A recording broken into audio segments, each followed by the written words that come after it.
What's up, everybody watching this? This is my Raw review.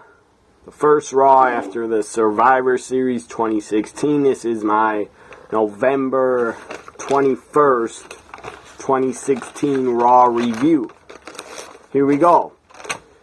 Kicked off with Goldberg. Before I talk about it, I'm going to read my Twitter poll results, asking everybody to rate tonight's Raw Toronto if you watched it. So here we go with the results. Here they are. Rate tonight's Raw Toronto. Number system, the number 4, 6, 8, 9. I didn't list 10 because it wasn't a 10 of a show. 24% gave it a 4. Or now 29% gave it a 4. 33% said it was a 6. 24% said it was a 8. And 14% voted it was a 9. So far the results, 33% is winning, and they gave it the rating of a 6. 29% is in second place with a rating of 4. And 24% is in third place with a rating of 8. So my guess is probably 6 will win. Off with my results. So now to the review. Out came Goldberg. I was kind of surprised that Goldberg was appearing on this Raw. I didn't really expect it, but he signed a contract to appear at the Royal Rumble, to be in the Royal Rumble. I did hear that.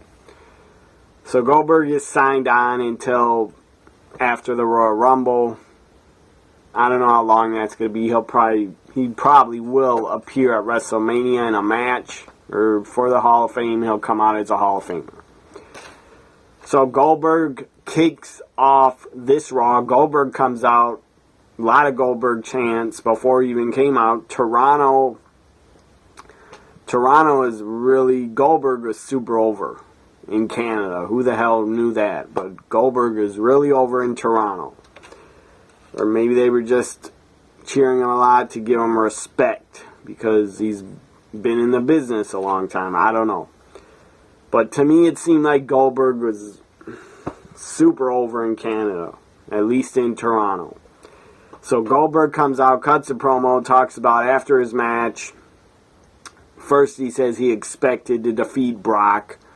And then he says he ran to Stephanie McMahon. And Stephanie McMahon told him, Goldberg, I want you in the Rumble. Will you agree to appear and have another match? And Goldberg agreed. So Goldberg says, I will be in the Royal Rumble match. And everybody in the Royal Rumble match, they are next. All 29 guys are next. So, I thought Brock was the last guy. Guess not. Good for Goldberg that he's getting to appear at more events. I'm all for it. So Goldberg, Michael Cole mentioned he defeated Brock in 1 minute 26 seconds. That's probably the quickest one-on-one match in Survivor Series history. 1 minute 26 seconds. I didn't know how long it was. I thought it was over 2 minutes, but it was 1 minute 26. That's insane. So Goldberg cuts promo, says he's going to be in the Rumble 2017. That'll be pretty interesting, and it will be entertaining. At least I'm going to be entertained by seeing Goldberg in the Rumble. I don't expect at all, I do not expect Goldberg to win the Royal Rumble. That's not why he's in it. He's in it because to get more fans in the arena. He's in it because the guy's a big star. That's why he's in it. Probably to draw more network subscriptions and more people in the arena to see Goldberg in the Royal Rumble. He was in a Royal Rumble before. He was in the 2004 Royal Rumble. But that was the only Rumble he ever appeared in. And he did hit a couple spears, but he didn't do that well. I don't even remember how many people he eliminated. Might have been a couple. Anyways, 2004 Rumble, Goldberg was in the same Rumble where the Murderer won it. The Murderer actually won the 2004 Rumble. If you don't know who I'm talking about, you should know who the murderer is. He won the 2004 Rumble. Yes, the guy was a great worker, great wrestler, but he was a murderer. Who am I talking about? Chris Benoit. The guy, great wrestler, great worker.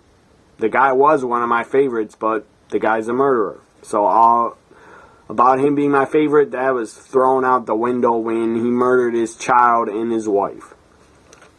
And I don't believe that crap of a conspiracy theory that somebody else murdered Benoit and his family. I don't believe that crap. I believe Benoit did it. If you're a conspiracy theorist, good for you. I don't believe that crap. So Goldberg says, I'm going to be in the 2017 Rumble. Fans are chanting, you still got it, you still got it, you still got it. Yes, he does still have it. If he competes in matches under 5 minutes, under 10 minutes, he'll do fine. But if it's over a 10-minute match, he could get injured, and I hope he doesn't get injured in the Rumble because he might have to be in there a while. Who knows?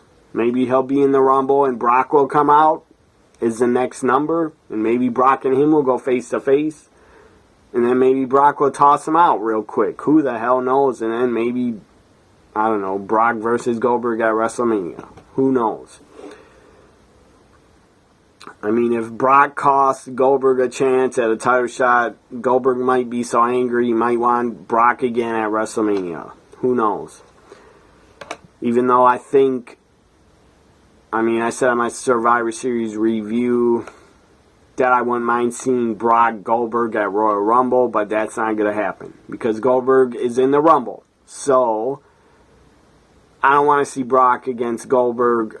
I changed my mind. I don't want to see that match again. I do not want to see it again.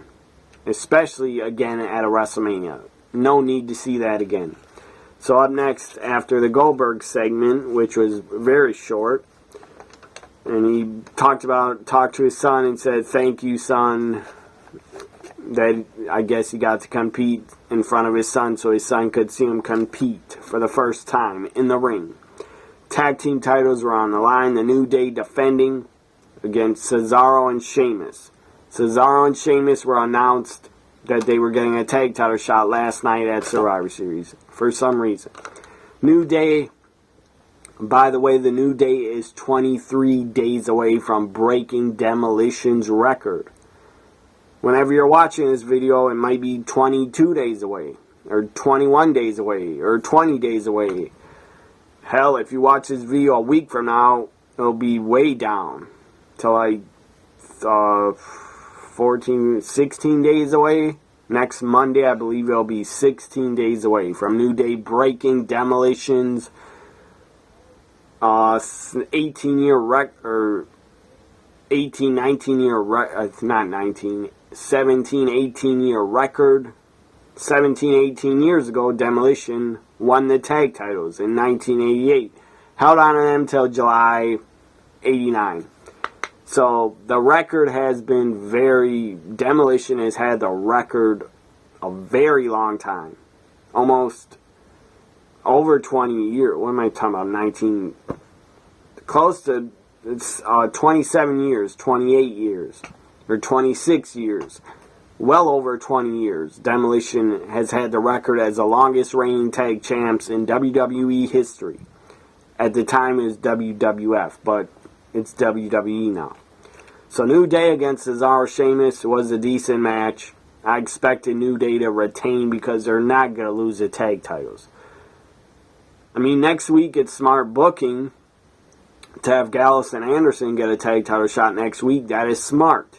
Because they'll get fans to tune in to Raw to see if the New Day actually loses. They won't, but it's still smart booking because more fans will be intrigued and want to watch if the New Day loses their streak of record-breaking, making history. So Gallus and Anderson will not win next week, but I think it'll get a lot of fans that tune in to see if they lose, and next week it'll be 16 days away. So what are they going to do after that? There's another Raw after the 16 days. Then it'll be down to 7, 8, 9 days. 9 days away, I believe. After 16, it'll be down to 9 days away from breaking the record. So are they going to defend the tag titles again after next week on Raw? They probably will.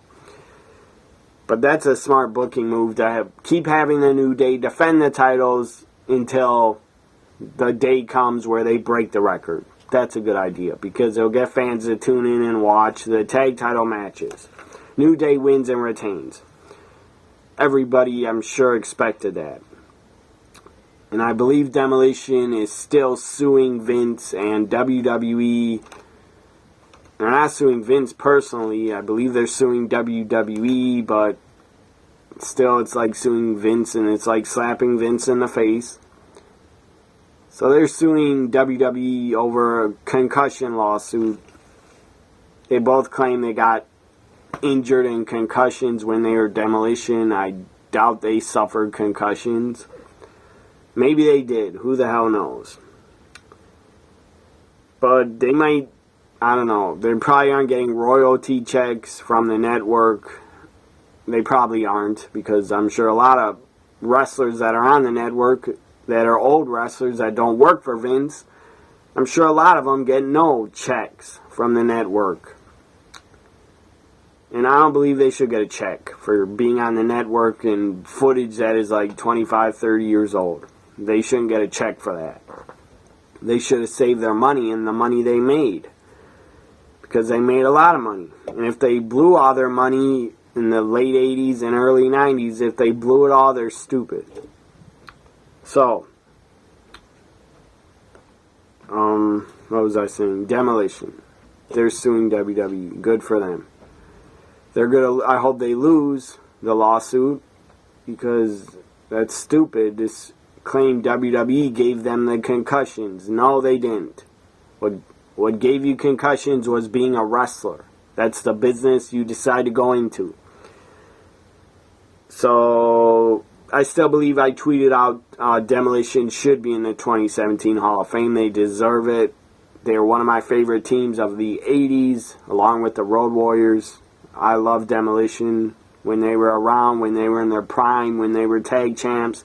I was a huge fan of them. They do deserve the Hall of Fame, but they don't deserve to win this lawsuit.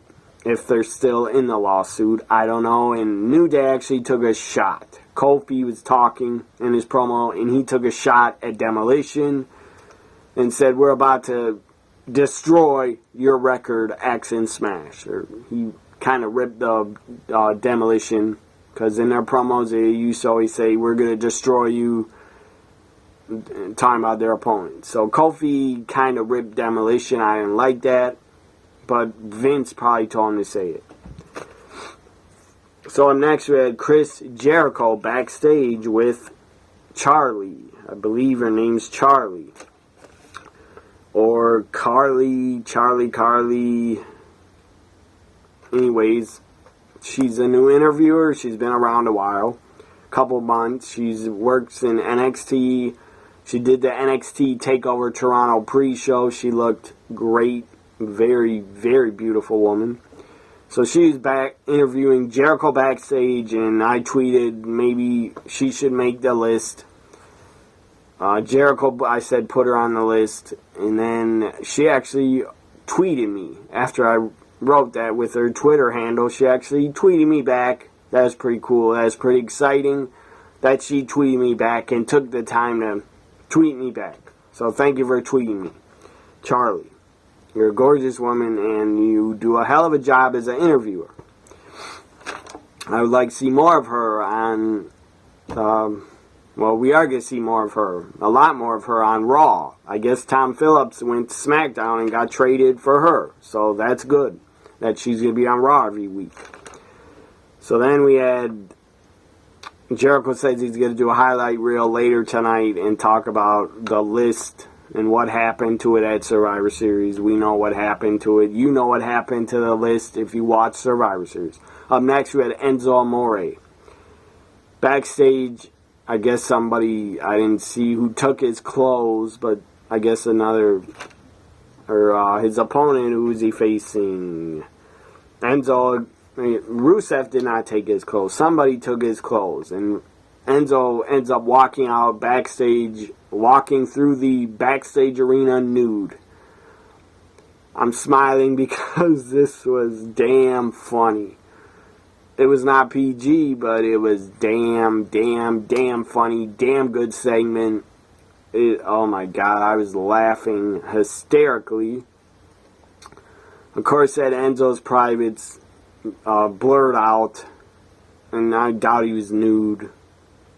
He probably had that flesh type underwear on to look like the underwear looks like your skin color. Anyways, I'm sure he wasn't nude.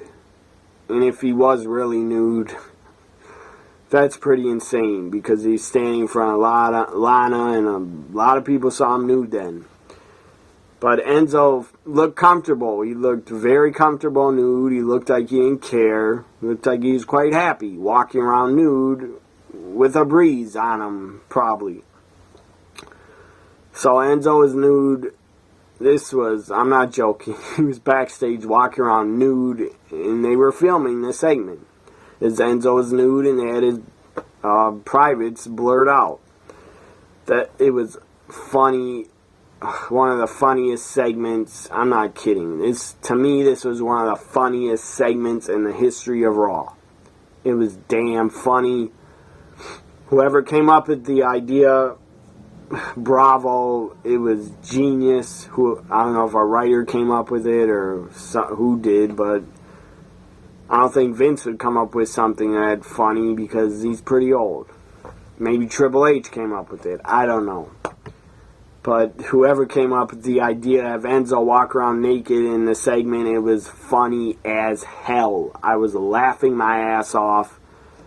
And I haven't laughed that hard at a Raw in probably 5, 10, 15 years. I mean, I haven't laughed that hard since the Attitude Era. It was so funny, I couldn't stop laughing. And then Titus O'Neil comes by and yells at him, "Put some damn clothes on." Titus says, "Put some damn clothes on." He looks disgusted. He walks away. And then Lana. This was the best. Lana appears in front of Enzo.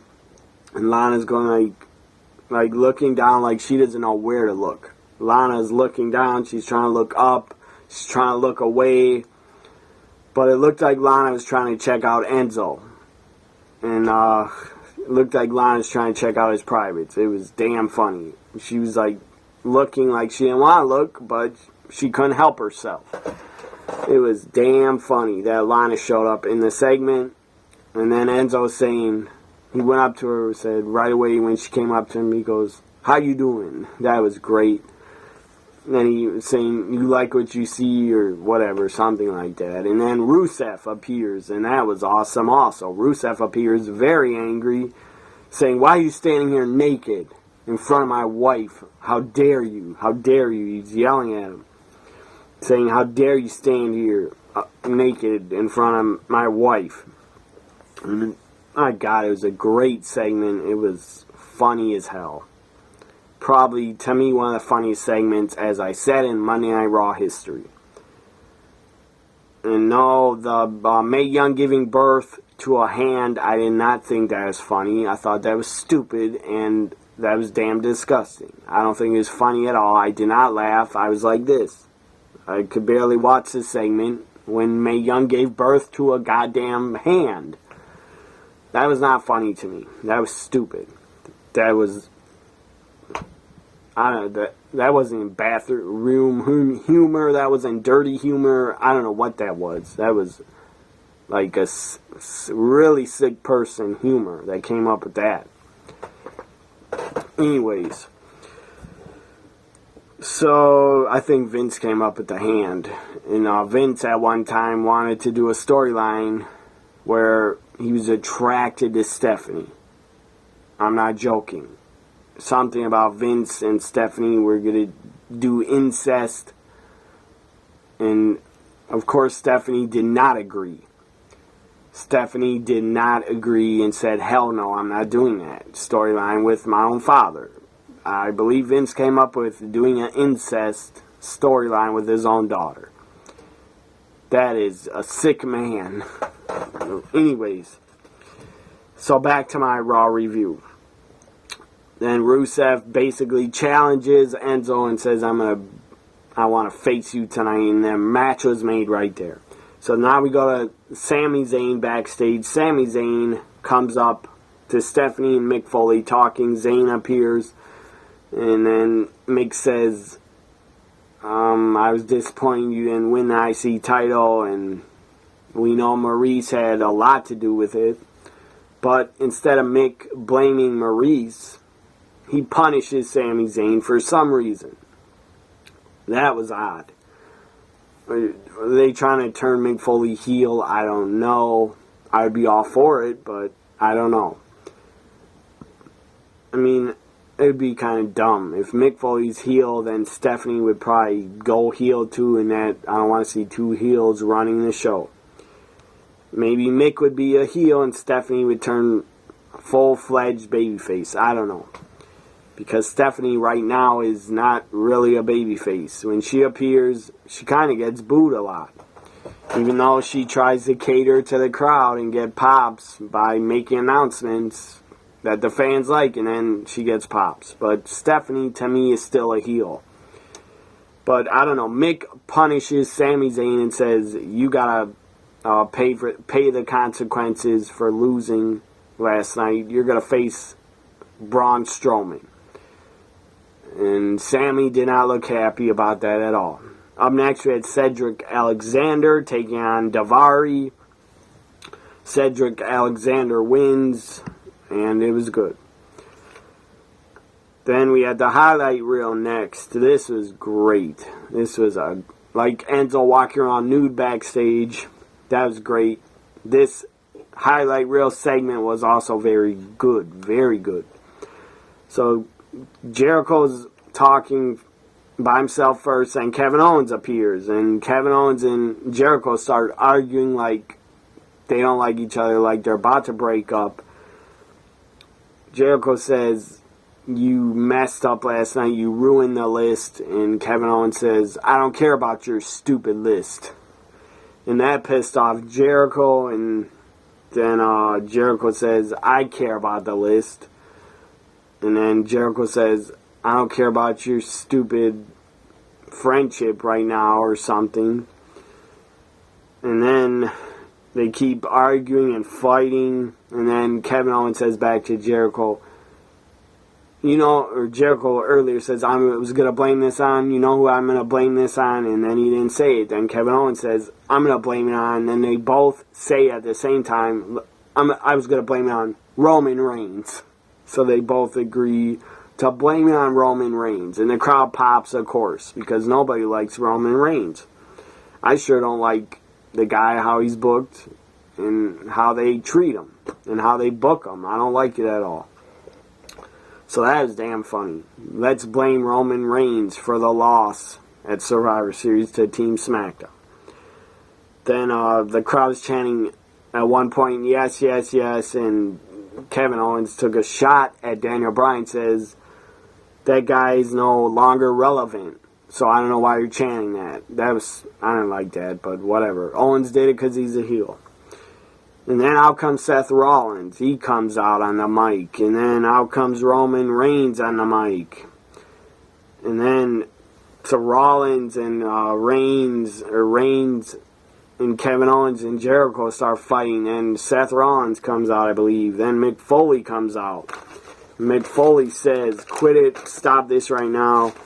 Says, Rollins, you want your title shot tonight, you want your rematch, well, you got it tonight, it's no disqualification. Kevin Owens, Rollins for the Universal title, and Jericho, you're banned from ringside, and Roman Reigns, you are banned from ringside. So that was great, I was happy to hear that announcement. Up next we had Enzo Amore against Rusev. This match was really short. Really short. I don't know how Enzo stood in front of Lana. Him standing next to that Lana that close, I definitely wouldn't have been soft. Just saying. So Enzo loses really quick to Rusev. Up next we had a tag team match. Winner gets a tag title shot next week for some reason. Gallows and Anderson against Golden Truth. Gallows and Anderson win. They will face New Day next week on Raw, where we have 2 title matches next week. So Gallows and Anderson win and are the number 1 contenders. Up next we had Braun Strowman taking on Sami Zayn. Braun Strowman absolutely destroys Sami Zayn. Zayn can't even get up. He got destroyed. Absolutely destroyed by Braun. Mick Foley comes out, gets on the mic on the stage and says, "The referee right now, ring the bell, stop this right away. Stop this match right now."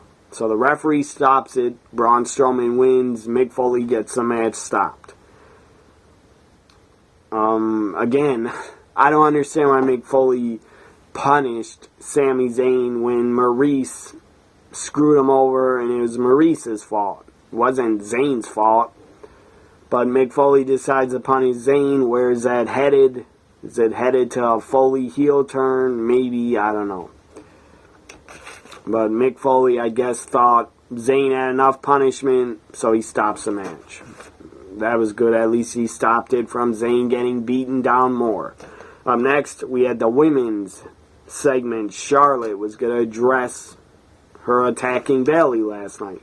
Charlotte comes out, cuts a promo, and then out comes the boss, my favorite, my currently number 1 favorite woman on the roster, Sasha Banks. Out comes the boss, and she goes back and forth with Charlotte on the mic. Sasha says, "I want my title shot, my rematch, and I want it right now tonight."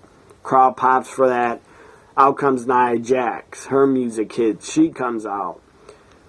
And I believe she cut a promo. I don't remember. But anyways, then out comes Bayley. So Bayley and Sasha kind of team up and attack Nia and Charlotte. And then a tag match, of course, was made. Sasha and Bayley against Nia and Charlotte. Sasha and Bayley win. I was good to see them win. It was very good to see Sasha and Bayley get the victory. Up next, we had, again, Charlie backstage interviewing Seth Rollins. That was good. Then we had a cruiserweight match. Second cruiserweight match of the night. Noam Dar taking on Rich Swann, taking on TJ Perkins. Triple threat. Winner would get a title shot against Kendrick, I believe next week on 205 Live. So the winner goes to 205 Live to get the cruiserweight title shot. Rich Swann wins. I picked him during the match. Before it started, I thought Swann would win, and he did. Up next, Kevin Owens interview backstage with Charlie. He actually called her Renee Young. He was like, "Renee Young," and then he said, "Where is she? You aren't her." That was pretty funny. So now the main event, Kevin Owens, Seth Rollins, main event time. No disqualification for the Universal Championship. Finally, we get a Universal title shot to end Raw. About time that happened. So during this, there's no DQ. Jericho and Reigns was banned from ringside. Rollins picked. First, they went brawling in the crowd. That was awesome. And then Rollins did a dive. I think this was before they went into the crowd. Rollins picked up Owens in the corner, ran to the other corner, running powerbomb through the table. Rollins did a running powerbomb to Owens and tossed him through the table, powerbomb. Then Rollins pins him 1-2, and Kevin Owens had to kick out. I didn't like that he kicked out of that, but whatever. Nowadays in wrestling, everybody kicks out of everybody's finisher or high-impact move. I'm just saying 10, 15 years ago, you get a running powerbomb through a table, you weren't going to kick out. But times have changed, I guess. Anyways, then they go brawling into the crowd. The crowd was hype. They were excited. They were loud. Rollins climbs up to a balcony. And Rollins dives off a balcony like 10, 15 feet in the air. Maybe higher. Maybe 18 feet. I don't know. But Rollins dove out of the balcony on top of Kevin Owens on the floor. That was awesome. That was great. Then they go back to the ring, outside the ring, and Jericho a guy from the crowd with a wrestling mask on starts attacking Rollins from the crowd. And then Rollins fights back, and stupid Michael Cole says, "A fan is attacking Rollins." No, it wasn't a fan. We all knew it wasn't a fan. I knew it was Jericho. Right away I knew that's Jericho. That has to be Jericho under the mask. Rollins fought him back, pulls the mask off, and it's Jericho. What do you know? That was pretty funny to see it was Jericho under the mask. So Jericho still interfered again. He interfered at Hell in a Cell and got Kevin Owens to retain, and now he interferes again by wearing a wrestling mask and coming out of the crowd. So Jericho again saved his BFF, Kevin Owens. So then Rollins was distracted by Jericho pulling his mask off, and then Kevin Owens picks up Rollins' pop-up powerbomb, picks him up, powerbombs him on the ring apron. That had to hurt.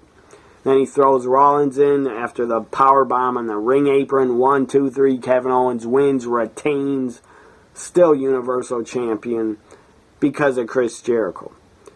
I love Jericho. I love the work he's been doing, but I don't like him interfering in Kevin Owens title matches and saving a title for Kevin Owens. Now, did I expect Kevin Owens to lose the title tonight? No, I did not expect him to lose. But I would have enjoyed it if he would have. I'm more of a Rollins fan. I will admit I like Rollins more than Kevin Owens. And this has nothing to do with Kevin Owens blocking me on Twitter. I could care less that he blocked me. I don't give a crap. That's his prerogative to block me. If he wanted to block me, I don't care. That's not why I don't like him. He's a great heel. He's a great wrestler, great talent, great on the mic. But I just like Rollins more than Owens. It has nothing to do with that Owens blocks me. It has blocked me for probably 10 months already. Anyways, not that I'm counting, because I'm not. A lot of wrestlers block me. Sheamus, for one. Sheamus is really soft. That guy's a pussy. Big time pussy. All I said was, Sheamus, you suck. Because I'm not a fan of him. And the guy blocked me. Jerry the King Lawler, big pussy. Guy's a legend. I admit that. He's a wrestling legend. He's a Hall of Famer. The guy's a legend. I respect what Jerry Lawler did inside the ring. But on Twitter, I don't respect the man. The guy's a pussy on Twitter for blocking me. Maybe I was really rude to Lawler in a tweet. It might have been a tweet about him wearing a diaper. And that is pretty cruel. I will admit. I probably crossed the line, but oh well. He blocked me, good for him. He can do that. Other guys I'm blocked by. You want a list? You want the list of guys I'm blocked by? Wade Barrett. Who else? Bo Dempsey. That guy blocked me for some reason. I don't know why. Barrett. He's not in the company anymore, so I don't really give a crap that he blocked me. Bo Dempsey's out of the company, so I don't give a damn he blocked me. Lawler blocked me. Sheamus. Michael Cole has blocked me. I'm not blocked by JBL, but I never tweeted JBL anything. And I'm not going to bash JBL just because I get annoyed by him. I'm not going to tweet him anything. So, Michael Cole, Lawler, Wade Barrett, Bo Dempsey, CM Punk, of course. He blocked me like 2 years ago because he's a big pussy. Who else? Kevin Owens, he blocks me, so that's 6. That's 6 wrestlers, and who else blocks me? I don't know who else blocks me. I'm sure there's more, but not that many more, because I'm not rude to wrestlers. I am really try to not tweet them rude tweets or bashing them. I really don't. I do not do that. I mean, I barely tweet any wrestlers. Sometimes I do, sometimes I don't. anyways. I will tweet them if I'm a fan of them, and if I'm a big fan of them, I will always be respectful. Like to Sasha, Bailey, Becky, Charlotte, Dolph Ziggler, the new interviewer, Charlie, she's great because she tweeted me. But even if she never tweeted me, I would still be respectful of her. And I'm respectful of Renee Young and lots and lots and lots of the women that work there. Am I more respectful to women? Absolutely. To a lot of guy wrestlers that I'm not a fan of, I will, I guess, bash them sometimes. Anyways, I've dragged on way too long. That me being blocked had nothing to do with Raw. But I just thought I'd share that. Who I'm blocked by, I'm pretty sure Dixie Carter pretty soon is going to block me. Because I've not been nice to her in the past 2 months. And I'm not going to start being nice to her. My goal is in 2017 to be blocked by Dixie Carter. I hope she blocks me in 2017 or before it. Anyways, I'm going to try in 2017 to not get blocked by any other wrestlers except for Dixie Carter. She's not a wrestler, but I want her to block me because I don't like her. And I also wish Donald Trump, I wish he would block me because I have sent that guy a lot of